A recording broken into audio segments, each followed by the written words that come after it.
labas na, sabi po nila. Tinutulak ako nila palabas, hindi naman ako makalingon. May hindi ko alam kung anong may tsura nila. Paglabas po namin, nanginginig po ako, hindi ko masyadong nang umihi nga yung maliliit kong anak. Hanggang ngayon po, hindi ako makarecover kung ginawa nila sa amin. Alam nilang may anak na maliliit. Kung ginagano nila kami, isa lang naman yung lalaki dun sa bahay namin. Kung totoo pong kriminal yung asawa ko, bakit ganun? Kung ako gumawa yon, nagagis ng granada, military ako, hepe. 2 granada, hindi ko kaya kunan ng pinyon at ihagis. Baka siguro ubos na sila lahat doon kung ako naggawa nun. Hanggang ngayon, hindi pa ako makarecover sa ginawa nila sa amin eh. Hanggang nakikita ko talaga yung magtutok nila ng baril sa amin, sinasabihan nila silang mga babae kami, tinutulak nila ako palabas. So what authority do you have to enter the dwelling of a place, the dwelling of a person, which is sacred and protected by law? Mali yung iniisip ninyo eh. Mali yung proseso na sige ginagawa ninyo. I do not know if the vice chair or the good prosecutor would agree doon po sa ginawa nyo na pwede palang pumasok yung 2 pulis doon sa bahay without any search warrant when asked by the occupant. Mukhang may mali po doon eh. Pero hindi nagsisinungaling ngayon si CCTV. Kasi nakikita natin sa CCTV, nakalabas lang lahat na occupants. So anong intensyon? Ano ngayon yung wisdom ng batas? Bakit kailangan ninyo magsama ng family member or locality member sa bahay para walang planting of evidence? Kaya kung kayo, may kinuha kayong baril doon sa itaas, wala kayong testigong dinala sa pagkuha yung baril sa 2nd floor, this case will be dismissed again because the interpretation of the law is always in favor of the accused. I am bothered by the statement of Lieutenant Colonel Palomo that they can violate the provision of the rules on procedure just to make sure na wala pong tao na babaril po sa inyo. Di po ba? Yun ang statement ninyo eh. I think that's wrong. Good afternoon, Your Honor. Ako po si Nelly Solana Barrios, asawa ni Jeffrey Garcia Barrios. Ako po yung nandoon sa bahay nung time na nag-conduct sila ng search warrant. And then pag nila doon sa bahay namin na nag-ano sila doon na nandoon yung mga pulis na nagtawag sila na buksan nyo to, pulis to. May search warrant kami. Guwa, labas kayo, labas. Yan ang sabi nila. Pagkatapos po yun, Your Honor, sabi ko sa kanila, sandali lang po. Ngayon, hindi po sila nakikinig. Sagbay tadyak pa rin yung pintuan namin hanggang sa nasira, Your Honor. Binuksan ko yung pinto, sabi ko sa kanila, sandali lang. Kasi nga that time, umiihi po ako. Hindi nagsusot din po ako ng bra. Kasi nga, doon din po ako natutulog sa baba. Pagkatapos nun, Your Honor, nung pumunta na po ako sa pintuan kung saan sila nandoon para buksan, sira na po yung pintuan namin dahil nga sa kakatadyak nila. And then pag lumipat po ako doon sa kabilang pintuan, nakita ko na lang po yung kapatid ko na binuksan. And then hinila po nila yung kapatid ko, pinadapa nila. Kasama na rin po nung 2 kong pamangkin. At ako na rin po. Si Sir Palomo po, inaharang niya po ako kasi hindi niya ako pababalikin sa loob. Around 4:27 AM, nandoon po pinasok nila yung bahay namin. Nawala naman po silang maipapakitang search warrant, sir. Paulit-ulit ko po hinahanapan sila ng search warrant pero wala po talaga silang maipakita, sir. Pinasok na po ng 3 tao po, sir. Isang nakasibilyan, umakyat po sa taas ng bahay namin. 2 naka-uniform doon po sa ibaba ng bahay namin. Ang tanong ko po, bakit po sila pumasok sa bahay namin na wala naman po silang naipakitang search warrant sa akin, wala ring kagawad, walang kapitan.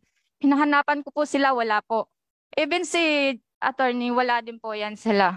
Huli na po dumating, tsaka si Sir Aaron Palomo. Si Ronaldo Palomo. Huli na rin po dumating. Makikita naman po sa CCTV, sir. Tapos, pagkatapos paulit-ulit ko po talaga sila hinahanapan ng search warrant, sir. Sabi ni Aaron Palomo, sir, happy ng Pasig City. Sabi niya sa akin, hindi pa kami nagsisearch. Sabi ko, hindi pa po kayo nagsisearch. Bakit may pumasok ng pulis sa bahay namin? May pumasok ng kasamahan nyo. Sabi ko sa kanila. Tuloy ko pa rin po sila hinahanapan ng search warrant, sir. Hanggang nagdumating na lang ng 7:30. Doon pa nila ako napakitaan ng search warrant. 7:30 AM. Binasa po nila yun sa akin. Pero hindi ko alam kung talagang search warrant yung binasa nila sa akin. Basta yun ang sabi nila, binasa nila sa akin. Pagkatapos dumating din yung kapitan doon. Yung kagawad na rin po, nandun din po yung kagawad. Pagkatapos nun, sir, yun po talaga ang sabi nila may nga po sila, may body camera. Ngayon po, yun po ang gusto ko po makita kung may body cam talaga sila na yung taong nakasibilyan na umakyat sa taas. Gusto ko po yun makita kung may body cam po talaga sila. Kasi bakit anong ginawa niya doon sa taas na wala na pong tao sa bahay, pinalabas na po nila kaming lahat. Lahat kami nasa labas na. Pero sila pumasok sa loob. Makikita naman po lahat sa CCTV, sir. Is that it po? Yun po yun? Sige, so dala niyo po ang CCTV. Ari po, sir. May dala kayo, okay. Yung kalapit niyo po, sino po yung kalapit niya? Maganda. Kayo po sino po kayo? Hello. Wala. Magandang hapon po. Ako po si Risha Barrios, asawa po ni Niptali Barrios, na yun daw. Magsi-search daw sila kasi yun daw may tinatago kaming mga ganun. Pero wala naman silang pakita sa akin kasi 4:30 nandun na sila. Natutulog pa kami. Sabi, yung mga anak ko po yung kasama ko, 4 po kami sa loob ng bahay. Pagkatapos po, nagulat na lang po kami. Sigaw na sigaw. Labas kayo dyan, labas kayo dyan. Sabi niya. Hindi ko naman alam kung mga pulis, kasi pag sabi nilang labas kayo dyan, mga labas kayo dyan, tinadyakan nila yung pintuan namin. Yun, nagiba lahat yun. Tapos kami, yung mga anak ko, yung asawa ko po, pagkatayo niya, hawak na nila. Hindi ko alam kasi madilim sa loob ng bahay po namin. Pagpasok po nila, kasi yung bahay namin, ano lang, kortina lang yung parang kwarto-kwarto namin. Pagkatapos po noon, pagtayo po, hindi po ako makatayo kasi hawak-hawak ko yung 2 kong bata. Yung 3 years old at saka 11 years old. Yung maganon-ganon na lang ako pa, tinutulak pa ako ng pulis. Sabi niya, bilisan mo. Kasi po, tapos pagpasok nila, pag ganon-ganon pa sila, kasi madilim eh. Pag ganon-ganon pa sila ng flashlight nila sa sa armas, sa baril nila. Kasi yung baril nila may flashlight. Ganon-ganon nila. Sabi ko, wag sir. Sabi ko, mga babae po kami, mga anak ko ito po. Sabi ko sa kanila, labas na. Sabi po nila, tinutulak pa ako nila palabas. Hindi naman ako makalingon. Hindi ko alam kung anong may tsura nila. Paglabas po namin, nanginginig po ako. Hindi ko masyadong umihi nga yung maliliit kong anak. Hanggang ngayon po, hindi ako makarecover kung ginawa nila sa amin. Alam nilang may anak na maliliit. Kung ginagano nila kami, isa lang naman yung lalaki dun sa bahay namin. Kung totoo pong kriminal yung asawa ko, bakit ganun? Tapos sinigurado po ninyo na wala kami dun. Paglabas po namin, pinaupo niya ako. Nakita ko yung asawa ko doon na nakahapa na doon sa lupa. Tapos, yung sabi ko, pag upo ko, tinatanong nila kung di ako makasagot. Bakit hindi ka sumasagot? Sabi ako, magsasagot ka pa ba niyan? Nanginginig na yung katawan mo. Umiiyak nga yung anak ko. Pabalik po nga sa anak ko. Kasi po, umiihi na siya sa takot. Malalaman na po yan pag yung anak ko po, pinamedical ko rin, pina-check up ko po sa ospital. Tapos po, naupo po nila kami. Saka pinatayo nila yung asawa ko. Pag tayo nila, ikaw ba talaga si Niptali? Ano pangalan mo? Ikaw si Niptali? Ano po yung sabi nila, naupo na po ako. Sabi nila, huwag kayong matakot. Kung hindi naman kayo, walang problema. Yun yung sabi nila sa amin, nanginginig ako. Paglabas namin, may tao pa dun sa loob. May pumasok sa loob namin 3 pulis. Pulis, kasi sabi nila pulis daw sila. Namin, hanggang ngayon, hindi pa ako makarecover sa ginawa nila sa amin eh.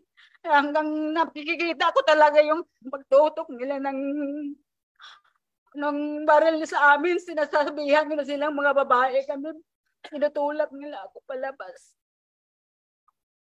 Tapos po, yun, pagdating po ni Kapitan, na yun, pag 5:30 ng umaga, saka po sila, sabi nila, warrant daw yung dala nila sa amin. Binasahan nila kay Kapitan, hindi naman sila pakita sa akin kasi sabi nila, warrant daw yun. Sabi ko, sir, patingin naman po kung warrant nga.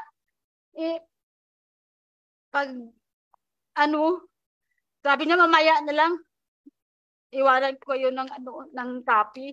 Wala naman silang pinapakita. Yun, pagdating ni Kapitan, magsisert daw sila. Okay, Ma'am Risa Barrios, kayo po ni Mrs. Nelly Barrios maghipag. Opo.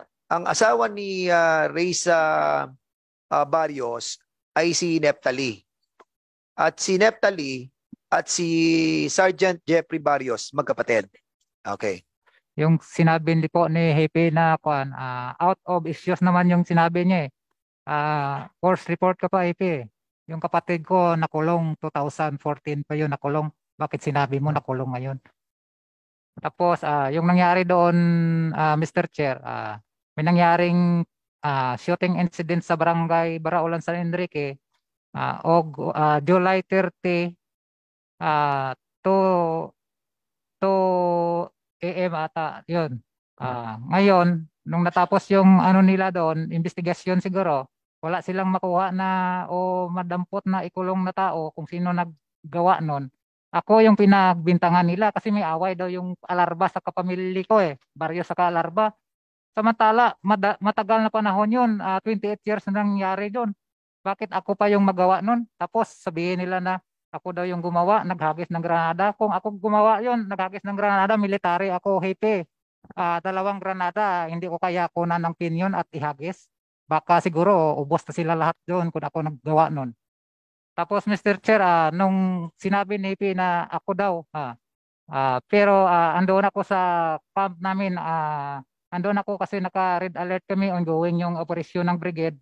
Kailangan yung tao andyan talaga kasi dual ako doon dual function mechanic ako tapos driver ng armor tank kaya hindi ako makaalis-alis doon. Tapos Mr. Chair, yung mga witness ko doon nagpapatunay naman na handa silang tumulong kasi andoon talaga ako yun lang po, pinasok nila yung bahay namin, kawawa naman yung misis ko, wala po ako doon. Tapos nagsampa daw sila ng kaso, Mr. Chair. Bakit? Nagsampa sila August 3 hanggang ngayon wala pa akong supuina. Pinipinding nila yung kaso, hindi nila binibigay yung supuina. Tapos yung illegal possession na na-recover nila doon sa bahay ko, hindi man sa akin na baril yun.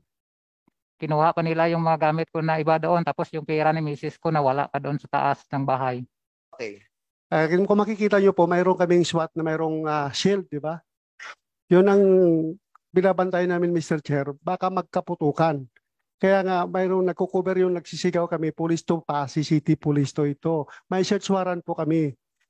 Labas kayo. Hindi pa rin po sila tinumalima sa amin. Kaya doon na po kami na papasok.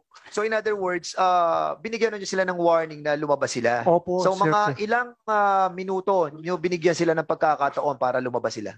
Yes, sir. Mga mabilisan yung po, sir, yung adrenaline rush kasi sa amin, sir. Yung mga I think You said a while ago that there is a prior operation like this, meron sa kabilang bahay.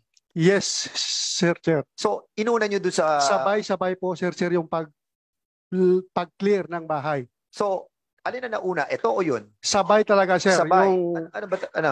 yung terrain po kasi paakyat, yung bahay ni Jeffrey doon sa dulo, yung bahay ng subject natin na isa, yung bahay ni Neptali dito sa gitna ng parang compound po ng family nila, Sir Chair. So yung unang yung sila Yan.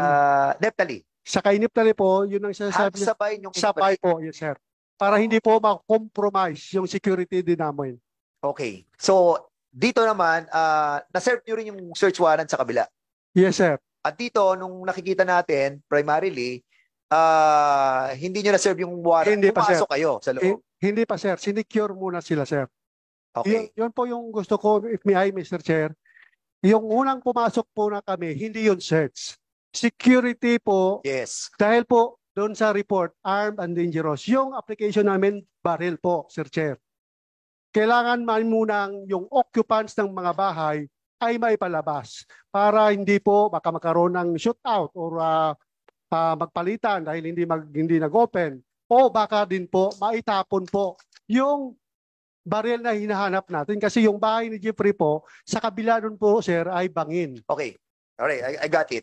But the allegation na may umakyat whereas nakita natin na may umakyat, is that a part of the procedure? Yes, sir. Kaya check nga yun. We talk yung mga more or less mga 10 seconds. Ako po mismo ang nagdirekta, check yung babaw. Kung ibig sabihin sa amin sa Sulungo, i-check yung babaw, sa taas. Kasi parang may attic yung bahay nila, sir. Doon sila natutuloy yung dalawang lalaki na bumaba at isang babae.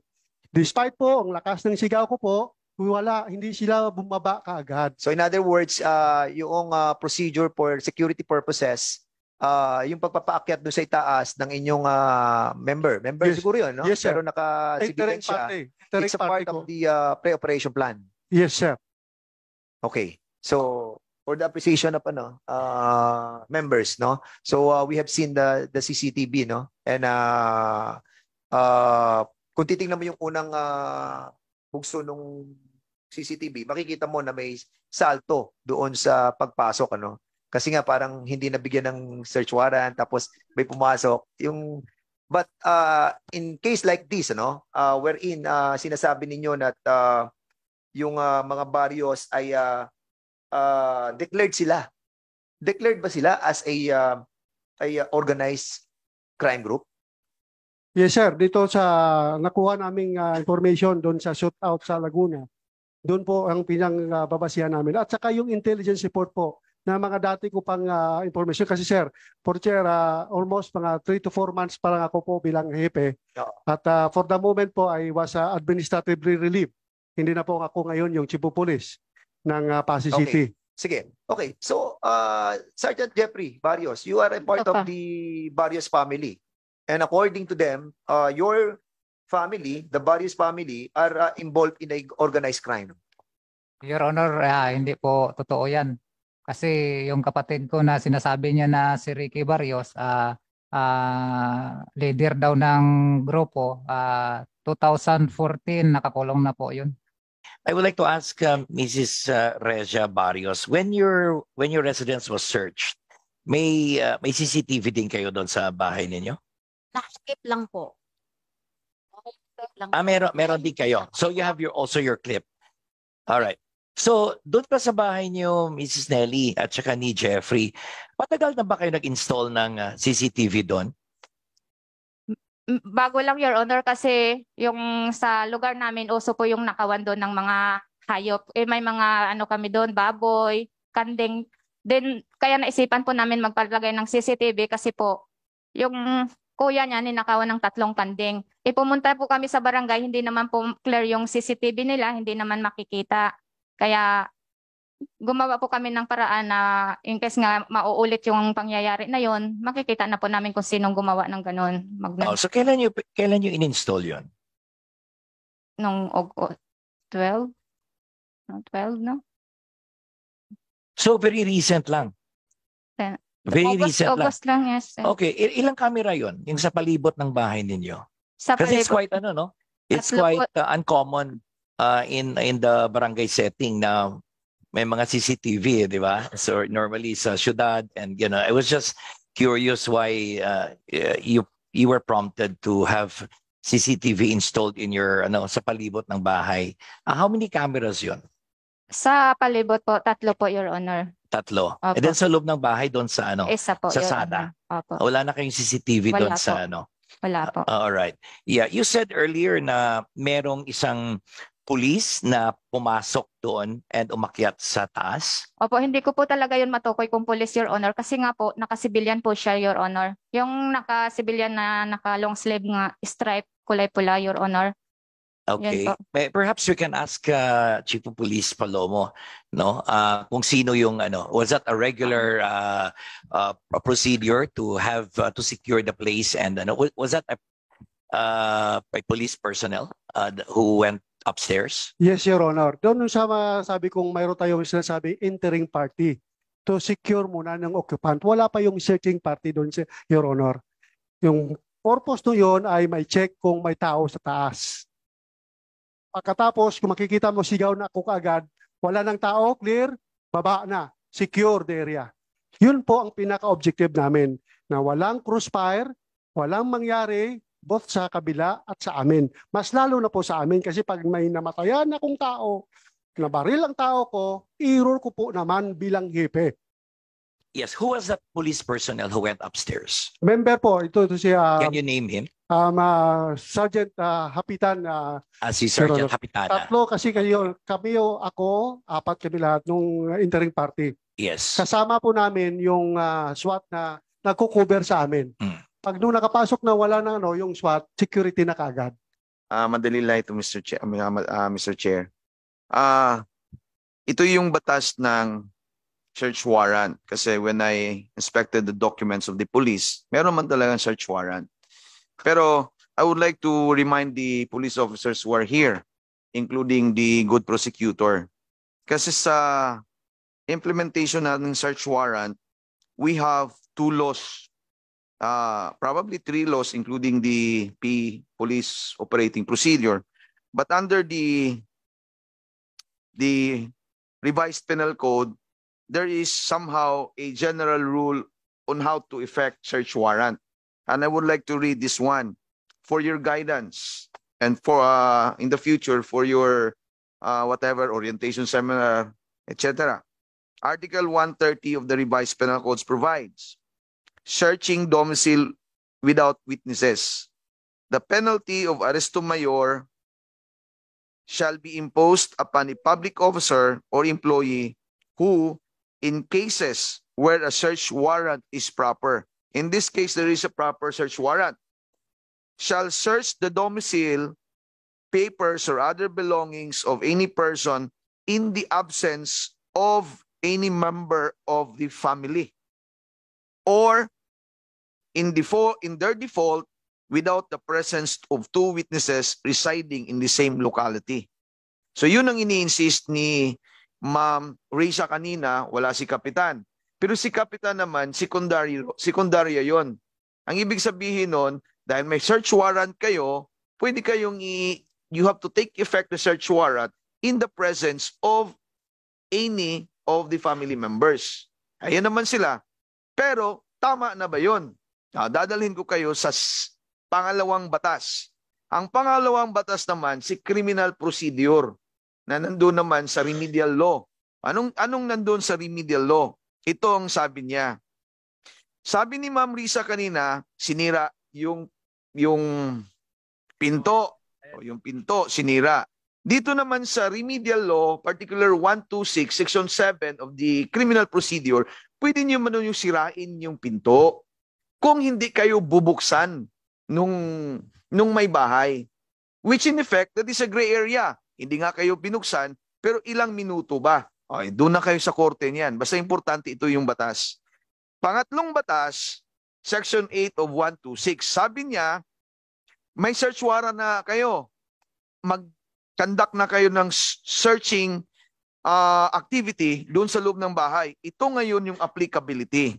Search of house, room, or premises to be made in presence of 2 witnesses.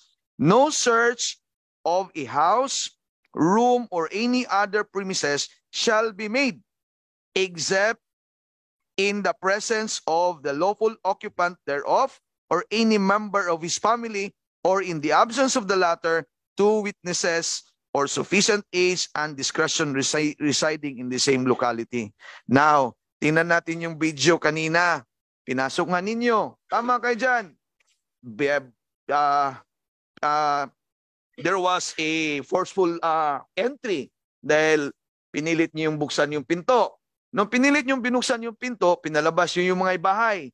Si yung asawa ni Risa, mga anak, at siya mismo si Mrs. Risa. Nung pinaakyat niyo yung pulis doon sa second floor, sa inyo, kay Ma'am Neptali, kay Jeffrey yun. Nung pinaakyat niyo na yung pulis sa second floor, hindi naman kayo nagdala ng member of the family. Wala po talaga. Hindi po sila Sandali lang. Sorry. Wala kayong dinalang member of the family. Kaya, kayo, tama man o mali, yung intention ninyo, because you have the POP, Police Operating Procedure, which this law is incorporated in your PUP, you have to abide the law. Kaya ang ibig ko sabihin dito, we have to learn more a lot in these proceedings. Pero hindi nagsisinungaling ngayon si CCTV. Kasi nakikita natin sa CCTV, nakalabas lang lahat na occupants. So anong intention? Ano ngayon yung wisdom ng batas? Bakit kailangan ninyo magsama ng family member or locality member sa bahay para walang planting of evidence? Kaya kung kayo may kinuha kayong baril doon sa itaas, wala kayong testigong dinala sa pagkuha yung baril sa second floor, this case will be dismissed again because the interpretation of the law is always in favor of the accused. Well, the situation calls that we have to take advantage of the element of surprise because we are assuming that the target personality inside is armed and dangerous. And what you have seen, what the Mrs. Nelly Barrios stated that nag-search na daw ng walang pinakitang search warrant and may pumasok sa taas. Part yun, sir, ng clearing operation pa. Kasi kung magsasama naman kami ng tropa, ng occupants, at pinutokan kami ni Barrios sa taas, at namatay yung isinama naming testigo, kami rin, sir, ang ano.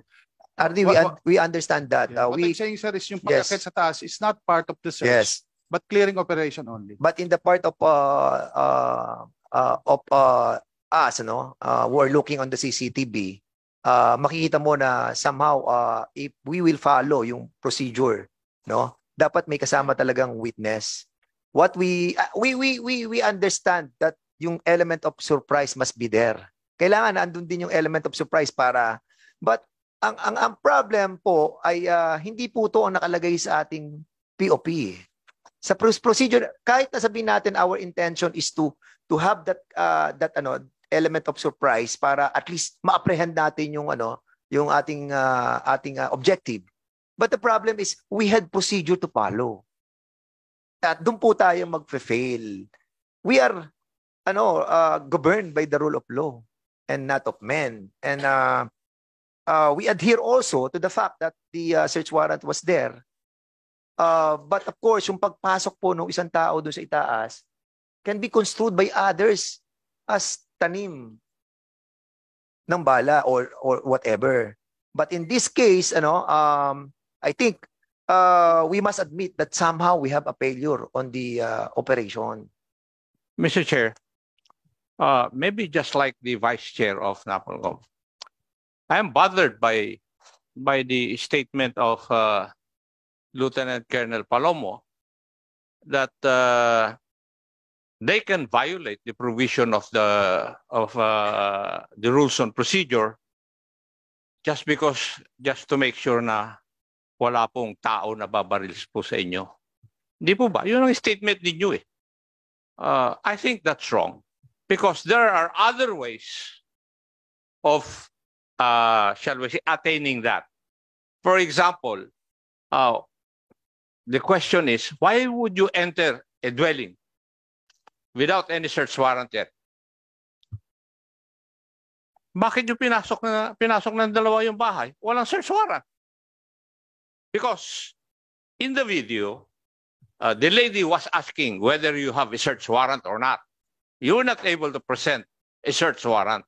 So what authority do you have to enter the dwelling of a place, the dwelling of a person, which is sacred and protected by law? Mali yung iniisip ninyo eh. Mali yung proseso na ginagawa ninyo. I do not know if the vice chair or the good prosecutor would agree doon po sa ginawa nyo na pwede palang pumasok yung dalawang pulis doon sa bahay without any search warrant when asked by the occupant. Mukhang may mali po doon eh. Dahil ang isip po ninyo dahil baka mabaril. Tapos kung magdadala kayo ng witness, baka mabaril din yung witness, kargado pa ng konsensya ninyo. But there are other ways of attaining that objective.